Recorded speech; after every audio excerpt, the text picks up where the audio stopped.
Okay, so we talked about a few different sorting options. We have done a single level sort and a multi-level sort. We can also apply custom sorting options to our dataset. Let's say that we want to sort our list by the month. Well, we know that we have to select a cell within the date column, go up to the Data tab, and click the ascending sort or the descending sort. Well, let's think about this.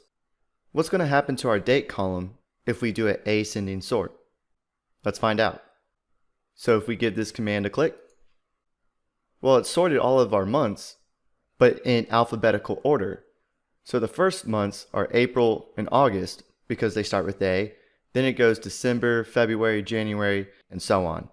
Well, even though that our months are grouped together, usually when we look at months, we want to see them in chronological order, meaning we start with January, February, March, and so on.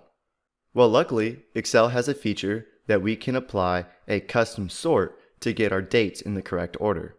So the first thing we have to do is select anywhere on our list, doesn't matter where, go back up to the Data tab, and click the big Sort button. So the column that we want to sort is the date column, and instead of having the order from A to Z as an ascending order, we can click this drop down and select Custom List. So depending on our values in our date column affects which custom list that we need to select. So we would not want to select this custom list that actually spells out the full month. What we really want to select is the abbreviation of the months. And if we select OK once again, now our months are in chronological order, meaning that they start with January, then February, March, April, May, and so on.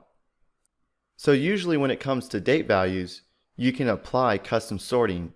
For this example, we did it with the months, but we could also do it with the days of the week. So it starts with Sunday, then Monday, Tuesday, instead of sorting them alphabetically. So applying custom sorting really allows us to analyze our data in the way that we want.